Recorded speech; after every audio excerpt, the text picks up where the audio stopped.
Okay, it's about that time. We're going to get started. Thank you so much, everyone, for being here, and welcome to the most important, exciting event that you're going to attend during all of Climate Week. We are sorry that you're peaking early because it's only Monday, but right now we are very excited to talk to you about what I like to describe as the most important thing happening in climate that you've never heard of. And that is the role of the international standard system and quality infrastructure in scaling trusted climate action globally. Before we get to that very important and exciting conversation, I want to introduce our esteemed panel. My name is Shayna Gallagher, and I am the Net Zero Engagement Manager at the British Standards Institution. BSI is the UK's national standards body and UK member body to ISO, the International Organization for Standardization, a global network of government-recognized standards bodies across more than 170 countries. We are very lucky to be joined today by Silvio Dulinski, who has been Deputy Secretary General of ISO, based in Geneva, Switzerland, since 2021. Previously, he was a member of the Executive Committee for the World Economic Forum and for the Global Climate Governance Initiative, as well as holding international leadership positions for the Swiss cement group Holcim. We are also joined by Dr. Gail Schuler, 3M's Senior Vice President and Chief Sustainability Officer. Gail has over 30 years of technical and business leadership experience, and her career spans a broad range of businesses, from electronics to healthcare to consumer industries. And last but certainly not least, we are joined by Kathy Walker, Director of Global Sustainability Strategies for General Motors. Kathy began her career 30 years ago and progressed through engineering and leadership roles, mostly in product development at GM. Prior to taking on her current role, Kathy was Senior Manager of Global CO2 Strategy, leading a team responsible for developing GM's plans to meet greenhouse gas requirements in all regulated regions of the world. Thank you all very much for being here and for sharing your perspectives and experience. We have a lot of ground to cover in the next 45 minutes, and so I want to briefly make sure that we've provided enough context for this conversation for those of you who might not be living and breathing net zero governance gossip like those of us on the panel do. We are, as everyone knows, in the midst of a climate crisis caused by greenhouse gas emissions that is worsening every day.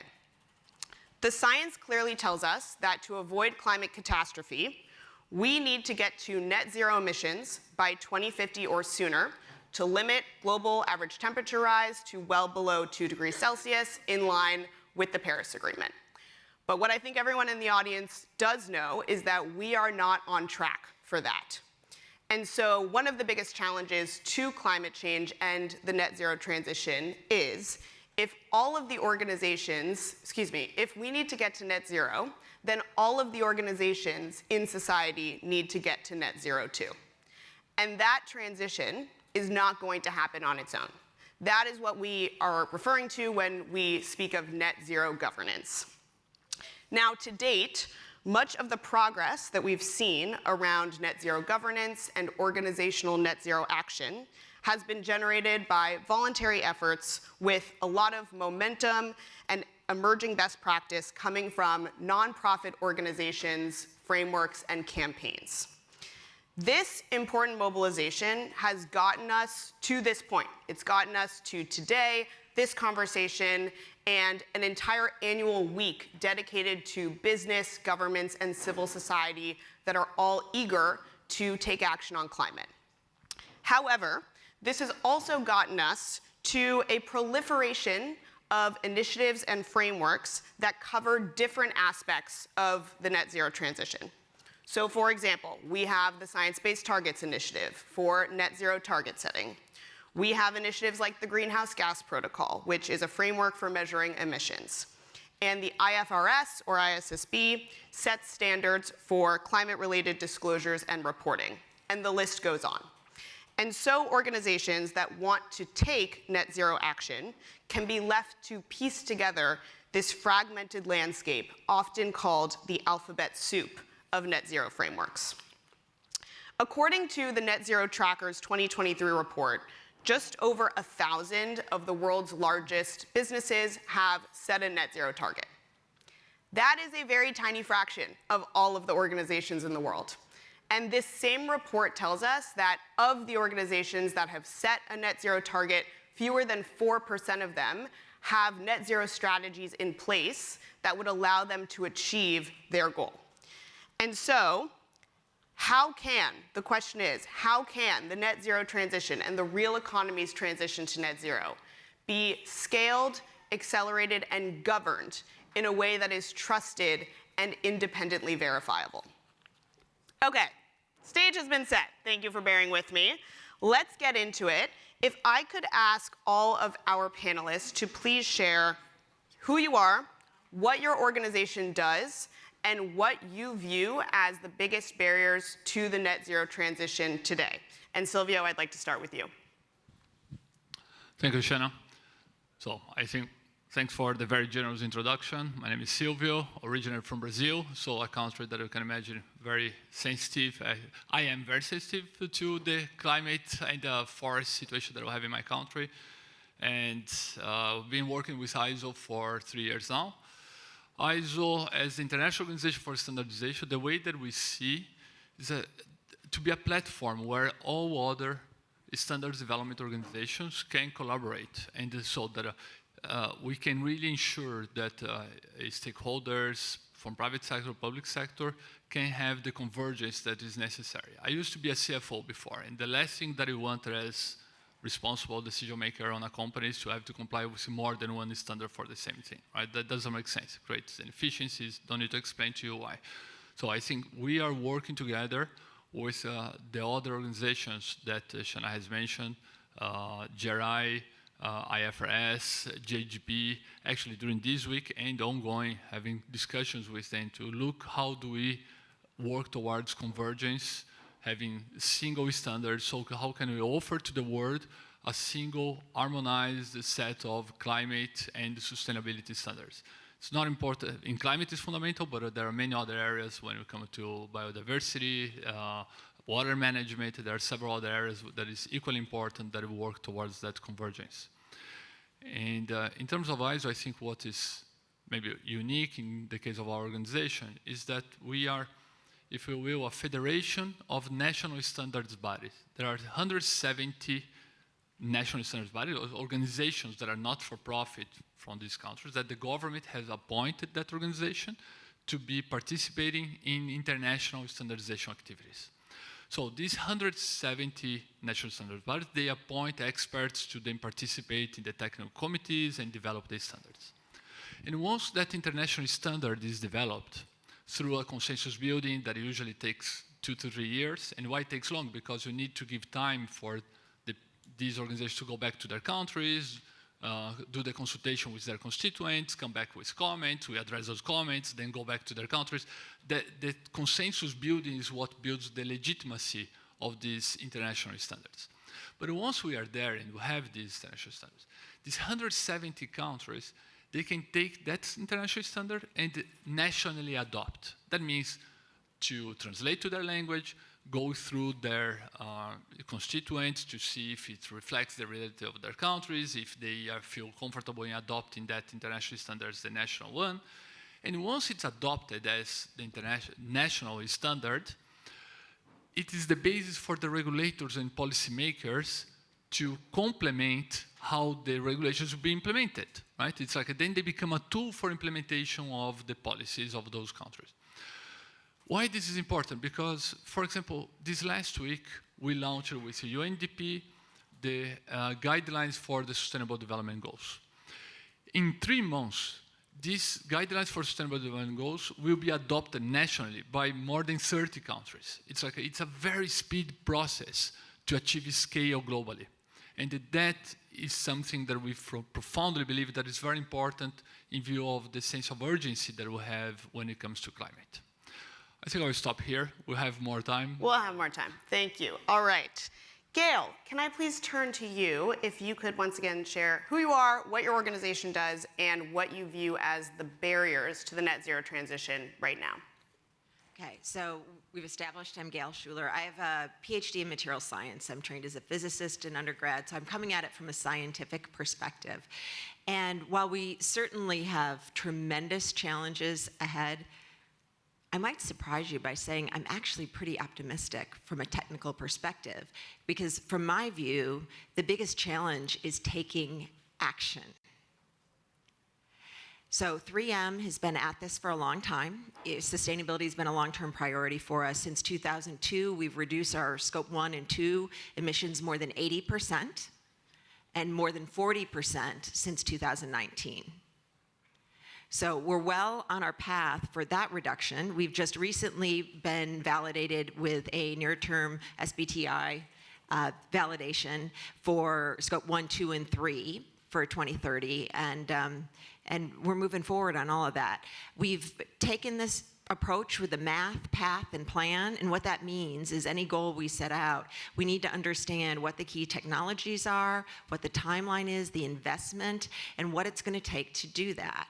And so we see the path very clearly for that 2030 goal, and actually the 80% reduction by 2040 as well. 2050 is a little more challenging. We'll work on that. But we see those paths very clearly in terms of what investment we need to do on which time. But some things need to really get scale and take action. We've seen that renewable electricity has come down in price. We've seen that the transportation industry is moving. Intended. I didn't mean to do that.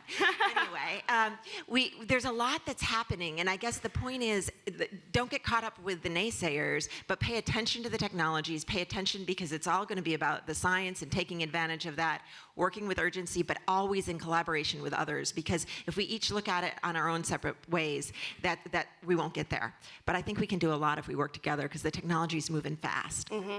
And a barrier is all doing it our own separate ways, exactly. Is what I'm hearing. Our own separate ways, or thinking that it can't be done. So if you're feeling like it can't be done, let's look around and see what the other pieces are. And this week is a fantastic week. I'm glad we're early in the week.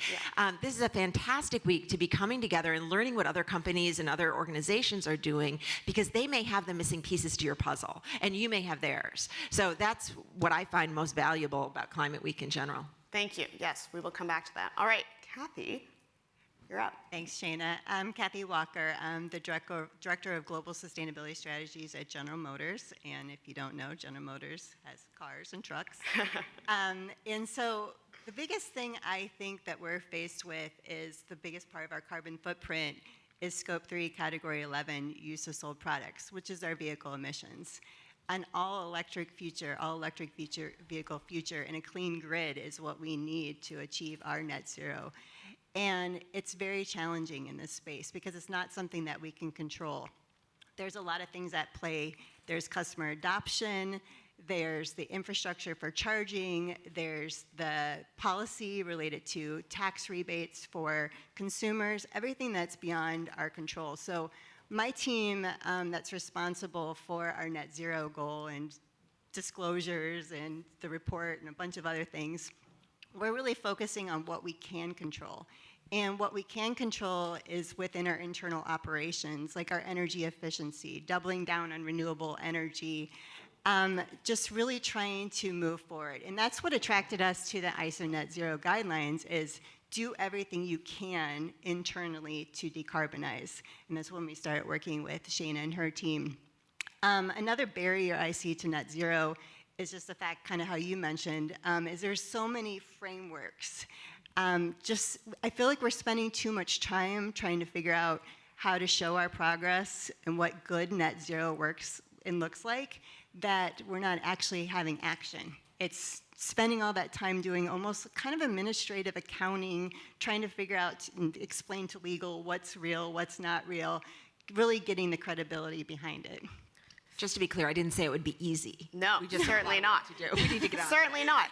And this landscape has changed so rapidly in such a short amount of time. So it makes sense why there is this fragmentation and confusion. But what I'm hearing from our panelists is that while there are lots of barriers to the transition, a common theme among many of them is this lack of clarity. right? And specifically, there is confusion around 3 really important questions. The first, as Kathy said, is what does good net zero action look like? The second is how do we measure and demonstrate progress towards net zero?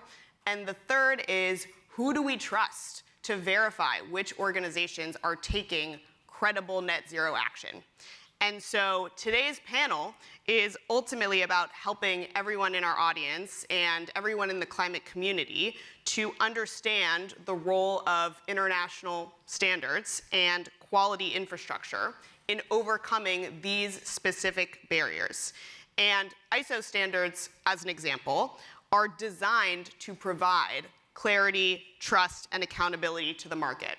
And so for over half a century, ISO standards, which are, as Silvio mentioned, developed through this convening of government-recognized national standards bodies and experts that represent their countries, have been used and served to converge, harmonize, and scale best practice for industry globally. And there are tens of thousands of ISO standards, right? And the organizations we have on stage today use some of those other standards, and we'll hear more about that in a moment. And they are at use all the time, all over the world, by lots of organizations of different sectors, sizes, and jurisdictions. And right now, ISO is developing its first ever international standard on net zero for organizations, which is known as Net Zero Aligned Organizations. And this standard, which is based on converting the principles in something called the ISO Net Zero Guidelines, which were launched by BSI and ISO at COP27 in 2022, define net zero and set out a roadmap for crafting credible, holistic plans to achieve it. And once this international standard launches, which is expected to be at COP30 at the end of 2025, it will allow this very powerful but often behind the scenes international standard system and quality infrastructure, which exists in almost every country in the world, to be leveraged to scale and accelerate net zero action. So, Silvia, can you please tell us more about quality infrastructure and how it can help to overcome the confusion that is slowing down the net zero transition right now? Okay, maybe first today, national quality infrastructure. I hope nobody will fall asleep now after lunch with this. Now, try to avoid that with a story that actually for me was impactful when I had just joined as ISO in my role. We received a visit there in Geneva from the newly appointed CEO of the National Standards Body of Somalia. And come there, comes with a delegation, talk to them, oh, I find it so exciting. It's like a new CEO. He said, but what was really exciting, actually, the National Standards Body had just been created because the Somali government, 2 years before, had enacted some decisions or legislation to create the infrastructure to ensure quality across the economy in different areas of the economy so that they could start exporting. Because Somalia, until then, until very recently, was unable to export some commodities, some feedstocks, things that they could produce, because they could not ensure quality. It's like you probably represent large global companies. How could you buy from somewhere that they could not provide you in General Motors or 3M a certificate of quality that was tested by a laboratory with some metrology, accreditation, all that? It's like there are a series of that we take for granted when we buy our food, our medicines, when we jump on an airplane, the cars. Actually, why everything works is because actually behind the scenes there are a whole structure of metrology, conformity assessment bodies, the standards bodies, laboratories that are working on making sure that the quality, the specifications of all the products along the value chains are working properly as expected. And I think that is very important. And when it comes to here on the net zero, it's like to say, especially when we talk about scope 3, right? We need to think along the whole value chain. Let's think about the food value chain, right? You have the farmer that buys seeds, and then the fertilizers, and those seeds, and they grow something that they needs to be transported, stored. Then some food manufacturer will buy that, process the food, and then there is the packaging. Into that packaging goes plastic, paper, pigment from 3M maybe, and then all those requires standard, certification, quality, along that whole process, right? The same goes with the net zero, right? It's like how do we ensure that the CO2 emissions along that value chain adds up so that when General Motors is reporting how many CO2 are embedded in a car that they sell or the consumption, they know from the steel that was, or the iron ore that was mined in my original country in Brazil. It's like, how do we ensure that whole process? And because of the sense of urgency that I mentioned earlier, and I think everyone is very aware of with the climate transition, climate action that we need, we cannot afford to reinvent the wheel. We need to work and leverage and rely on the infrastructures that exist. If we try to create these parallel systems and new conformed processes, new everything, it will just be wasting time and having to reinvent the wheel every time. So I think that is what we work very strong towards with our members. How do we can make sure that we put the existing global infrastructure of quality assurance for the purpose that we are talking here on net zero. And one last example, in the COP26 in Glasgow, I think it was 26, 27, I don't know the numbers anymore. I talked to a minister from Singapore.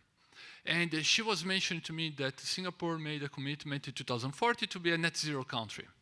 And she said, how am I going to know? It's like if you're a net zero country, if the shoes that I buy from Italy and the shoes that I buy from Argentina report different CO2 emissions by unit according to different standards, different ways of measuring. It's like, how am I, as a country, going to be sure? Because they import everything, right? It's like in your country you produce, but in a country that, like Singapore, I found a very insightful example about the importance of having international standards that actually are adopted nationally, that are replicated in the same way, so that everyone is talking the same language. Otherwise, what's going to happen is that 2050, everyone will claim, all the multinationals in the world, all the SMEs and governments will claim that we are all net zero, and temperature will continue rising, CO2 going in the air, because actually, who verified? It's like everyone is measuring according to the way that is convenient today. How do we avoid that from happening a few years down the road? And I think international standards and the national quality infrastructure have an important role to play there. Thanks. Thank you very much, Silvio. And if I could turn it back to you and actually everyone on the panel, if we could just explain a little bit better for the audience the difference between these independently verifiable standards and some of the initiatives and frameworks that have been governing the net zero transition to date. And if you have examples of any of the ISO standards that you work with in your organizations and how you've treated that differently from your approach to net zero previously, I think that'd be really instructive for our audience. So any other distinctions between independently verifiable standards and other initiatives and frameworks that you want to mention, Silvio? I would mention that what's very important is to have this consensus building process of standards that actually are separated from the conformity assessment. We believe that it's very important that, it's almost a Republican principle, right? It's like the one who makes the law should not be judging it, right? It's like should not be enforced. It's like it's a basic principle. And for us, that's very important. It's a paramount principle in ISO that actually we are developing standards, we are not doing the conformity assessment. And that ensures the independence so that constituents, stakeholders, civil society, governments, consumers, and actually consumers. It's like because Antonio Guterres was saying this week, it's like actually we are in the biggest recession of trust, right? It's like and we have all kinds of surveys saying that consumers, people don't trust anything right today. And how do we build the trust? And we need to be very careful about that. And we believe that trust is built in part in our domain by the consensus building process and by separating standards development from conformity assessment. Thank you. Yeah, very helpful. Anything else, ladies? We can go to the next. No worries. Okay, great. Don't worry. So next question is for you two anyway. As we've already mentioned, ISO already has a set of guidelines that define net zero and the principles for a credible plan for organizations that are striving to achieve it. These are guidelines, so they are not yet a verifiable, independently verifiable standard, but these guidelines are what are laying the foundation of what will soon become the ISO net zero standard. So essentially they are being converted into a verifiable, independently verifiable standard. And these guidelines, which are free for anyone to use and access, have already been downloaded tens of thousands of times since they were launched at COP27, and they are already in use by ambitious organizations that are striving to develop credible and holistic net zero strategies. And we are extremely fortunate to be joined by two of those organizations today. So I would like to start with you, please, Kathy. If you could share what appealed to you about the ISO Net Zero guidelines in the first place and how they have been helpful to you and General Motors in developing your net zero strategy. Okay, so back in 2021, we set a carbon neutral by 2040 goal. When we did that, to be honest with you, there was no definition associated with carbon neutral. It was the buzzword at the time. It resonated with people. We made our own definition up. Fast forward a little bit, and then there's this carbon neutral definition, assuming that anybody that has a carbon neutral goal is basically going to buy offsets or credits to say they're carbon neutral. That is not our plan. So ever since I've been in this role, I've been trying to switch over to have a net zero goal, but we've had some challenges. We had the SBTI, we have our near-term targets, and we were going to go down that path, but they had put us on pause as they developed their new framework for automakers. And then I was actually at a conference with Gail, and we were talking to another CSO who did a case study with ISO Net Zero guidelines and was talking about very positively about her experience. So we decided that we wanted to do a case study last year. And it's been great because what we did is we identified our gaps to what the current guidelines are now. And it just kind of gave us a roadmap of what we needed to do. So we developed our plans to fill the gap. Now we're working with other people across GM and all of the different organizations to fill those gaps and really execute our plans. We're also looking at our interim targets. We have these targets way out there, but we need to really show progress to our stakeholders. And I think these interim targets that we were going to set are really going to push us in that direction. And then we work with our suppliers. We have 20,000 plus suppliers, one of them. And what we're doing is we're meeting with mostly our tier 1 suppliers right now in a council meeting once a month. And we're using the guidelines to kind of guide them to net zero. And they're anywhere from just now starting to understand what net zero is to people that are on the same path and have been working on sustainability for a while. And we're having those interactions, and we're learning just as much from them as they are learning from us, and really pushing them to the next step. Thank you so much. So once again, the ISO Net Zero guidelines, which are already in use, they do what the international standard system does, which is to converge, harmonize, and then scale best practice. Not yet an independently verifiable standard. That is the convergence process that is happening now. Gail, I want to turn it over to you. How have the guidelines been helpful to you and to 3M in developing your net zero efforts? Yeah, 3M follows, I think, hundreds of ISO standards, whether it's in our electronics industry or in our safety areas or in products related with the automotive industry. So we have a lot of experience with ISO standards.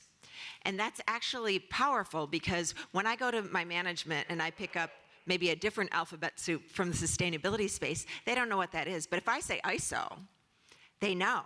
And they understand what that means from a process perspective. So it was really powerful when we had been talking about a lot of the things that we were doing. And we have that math, path, and plan. We report on it every year as part of our global impact report. And we're really proud of the reductions that we've made and what we've done with our supply chain to reduce the overall emissions, scope 1, 2, and 3. But what we found really exciting with the ISO process is that with the guidelines, there's a broad range of things that can be done. And there were some that we gave you some feedback. We're like, oh, well, you might want to think about this. This is something we do. Maybe that would be valuable. But there were many others that we said, oh, well, you know what? We don't have this governing body, or we don't meet on this particular frequency, or some things that were just like a really great checklist. And so often, we partner with suppliers suppliers or customers or others as we strive towards net zero and carbon reductions. And we share what we've done, but it's also valuable to see what others, especially from very different perspectives and very different industries, are doing. And that's what I thought was exciting about the guidelines. You know, you really see a lot of different perspectives woven together. Thank you. Thank you very much, both of you, for sharing your experience and what holistic, credible net zero action can really look like for organizations. Really appreciate it. And before we run out of time, I want to return to the process that I just mentioned is ongoing, the promise and potential of the ISO net zero standard. So we've already heard from Silvio about how the independently verifiable nature of ISO standards and the precedent as well for ISO standards to inform policy given the government recognition that many national standards bodies have, and the global consensus-based means by which ISO standards are developed set them apart from some of the initiatives and frameworks that have been governing the net zero transition to date. So our question, that is the final question for all of our panelists, is what will it mean for net zero governance and for the net zero action that organizations like yours are taking when the ISO net zero standard is launched? What will change about net zero governance? Silvio, I'd like to start with you. Well, I think they will have more concrete examples to mention, but once we have this standard launched next year, I think what's very important is the integration with, like was mentioned before, with many other standards that are the management standards about how to do things that the organizations, companies, and governments, communities already use. Because it's important to understand the value chain of standard, right? It's like there is understandably from corporations, from CFOs, chief executives, a strong attention to the IFRS S1 and S2. And rightly so, and it's great to work with them. It's wonderful that they exist. But they are defining what's to be reported. They are not telling you how do you measure how many liters of water are used in a pair of trousers, right? They don't tell you that. It's like the how to manage the water and how to measure it. It's what is defined then in the standards that are the technical standards. Sometimes the GRI standards also complemented that space, and we work with them, but it's more about the complementarity is very important. And that is when we have this standard now next year, it will come together in that whole puzzle of the standards that the organizations already work with. And the one piece that is very important, and here's a shout out to another organization that is doing a very important work on this, which is the International Electrotechnical Commission. It's IEC. If we want to transition towards net zero, we need to electrify society. And in order to do that, we do need to scale up many solutions in the electrotechnical area, domains, renewable energy, and everything related to that. And IEC is that organization that actually is part of this ecosystem that we work with. They are also doing a fantastic work in reviewing their standards to ensure that they are aligned with the need for climate action and ensuring that they are developing the standards that are required for an effective and speedy transition towards net zero. Thanks. Thank you. Okay. Kathy, what's going to change? Well, I like ISO. I'm a mechanical engineer, so GM has been doing ISO standards forever, and ISO is just more concise, science-based. It's just very clean. It makes everything seem easier. Not easy, but a lot easier. So we've been prioritizing sustainability at GM for several years, and we've had the board of directors behind us. We've had our senior leadership, but trying to explain to them what we need to do next, like what's the next steps, how we need to show our progress, and just kind of having some loose information to give them, I guess you could say, in a bunch of different areas, and then changing every other day. Every time I go, every month, it's like, oh, well, something new came out. We're going to go in this direction. Oh, another thing came out. I think having these standards in place that they understand what an ISO standard is, they know it's trusted, it's credible, we can really stand behind it. I think it'll help be able to have our message go through and get even more support than we already have now. Thank you. And if I could just ask one more thing, because I think in our work together, you and your team are so articulate about how GM can't do this alone, right? It's not about just us taking net zero action and committing to that, and then we're going to get there. There's a lot of external shift that needs to take place, and the ISO net zero guidelines and a lot of other frameworks and initiatives reflect this need to do as much as you can with the resources you have today to transition internally, but also use the resources that you have to facilitate that external systems change that it's going to take for all of us to credibly get to net zero. And General Motors has done a lot of phenomenal work on this front to align external affairs with your net zero ambition, and I was wondering if you could speak a little bit more about that. Yeah, it's one of those things where, you know, it's not something to compete on. I don't think people are going to buy a GM vehicle because they heard that we put some software in place to track carbon. I mean, it's not one of those things. We need to really work together. We've been working with other companies to, you know, now to track our data, go with that, and then also like the suppliers, just, you know, trying to help them, and they're helping their suppliers, and so on, so we get all the way through the different tiers of suppliers. Yeah, thank you so much. Okay, Gail.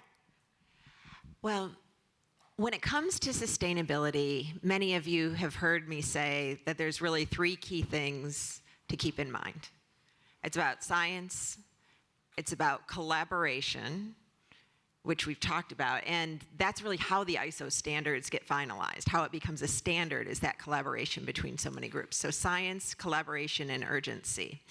Once there's a standard in place that's internationally, globally recognized and shows the framework on how we get there, then you can work with urgency. You can recognize who you need to calibrate with. So I think it just makes things much simpler. I think there's a one source of truth, and it's really great that it is an organization that we already know about, that we already work with, that we already have connections with across the company. So I really think that it focuses and greases the skids and makes that credibility of going after these big goals that much stronger.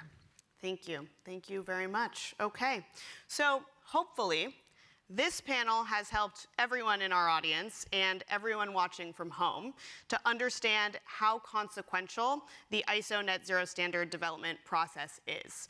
And leveraging this very powerful international behind-the-scenes standard system to scale and accelerate net zero action has the potential to be one of the most consequential changes to net zero governance that we have seen since the start of the transition. But the standard can only succeed in facilitating the transition if it is robust, if it is fit for purpose, and if it is used by organizations all around the world to develop their net zero strategies. And that depends on diverse stakeholder participation and experts like all of you participating in the process. So what I'm going to talk about now is the part that hopefully everyone here is eager to learn more about, which is how to get involved and how to contribute. And we would like to wrap up today's conversation with a question and a call to action. Can I first please ask everyone in the audience to raise your hand if you have ever engaged with your national standards body? Okay. That is actually more hands than I expected. Yeah. Hey, great work. Really cool. You're killing That's it. Great. Yes, that is not that surprising that it's not more of you. As I said at the beginning, this is the most important thing happening in climate that you've never heard of. And so hopefully that changes today. We'd really like to encourage everyone here to participate in the ISO net zero standard development process.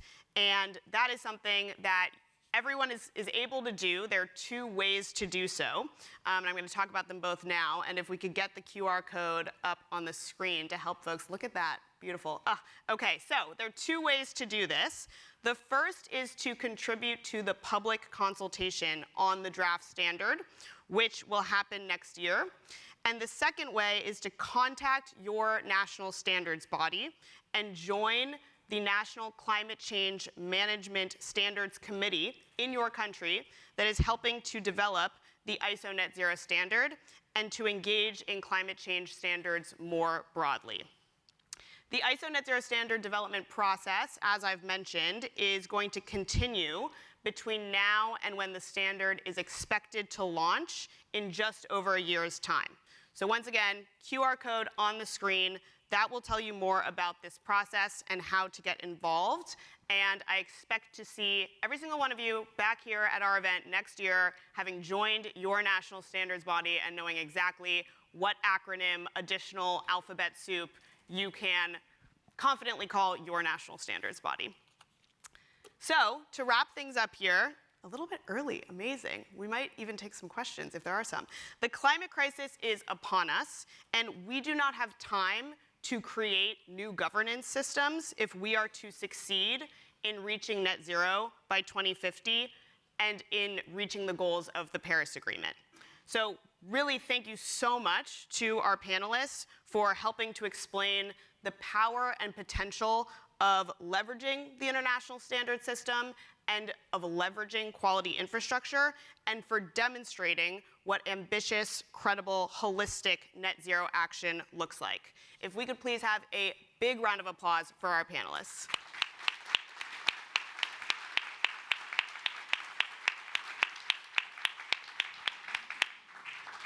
A little bit of a curveball because we do have a little bit of time. I'm happy to take some questions if there are some. Wow, look at that. Okay, I don't know how mics are happening, but yeah, how about right here? Do you want to share? That was. I have a lot of voice.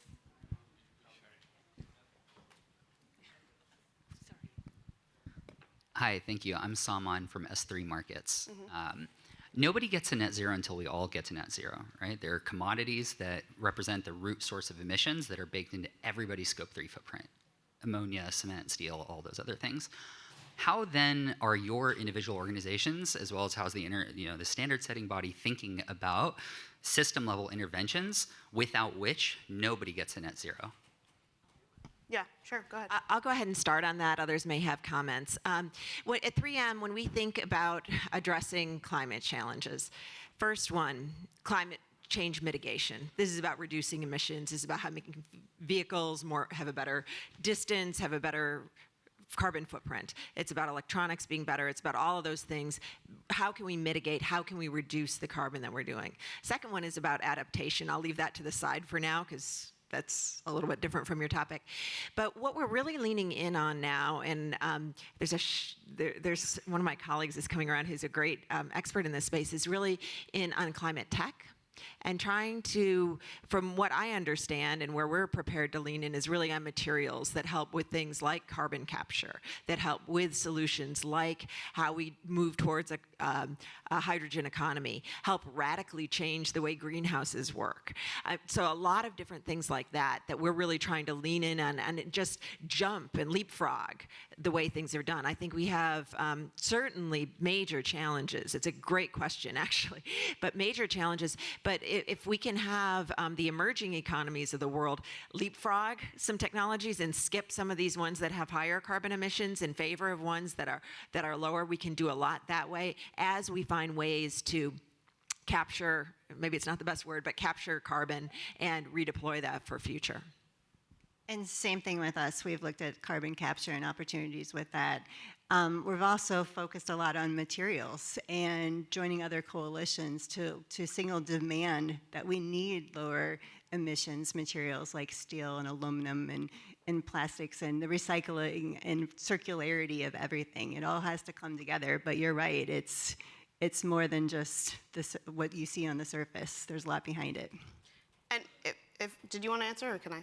If I could speak to that. So the ISO net zero guidelines, as I've mentioned, not yet an independently verifiable standard, but they do what the international standard system does, right? Which is to harmonize and then scale best practice.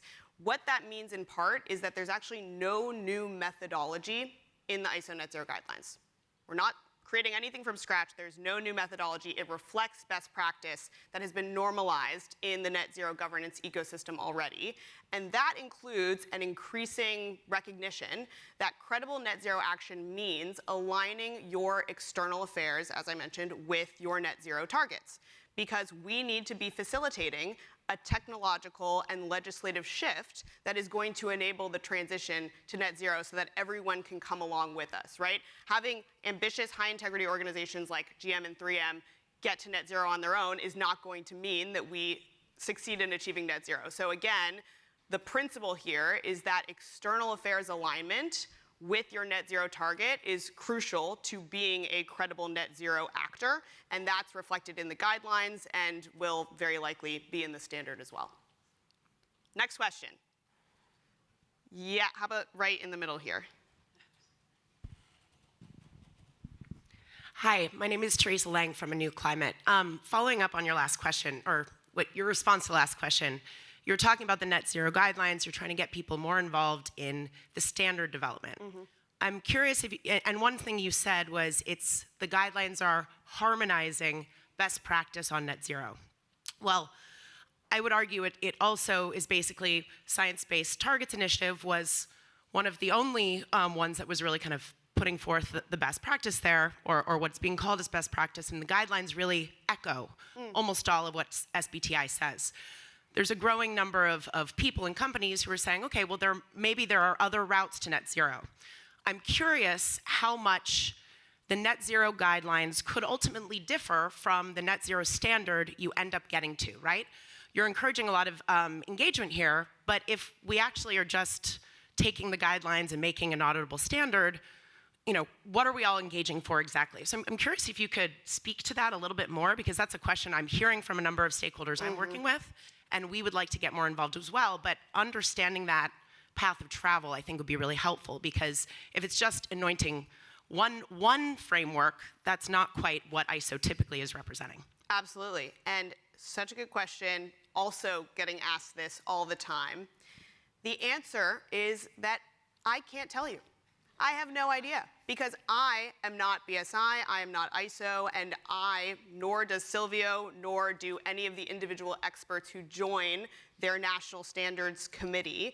We do not control this process, right? I like to describe ISO as the UN of standards bodies.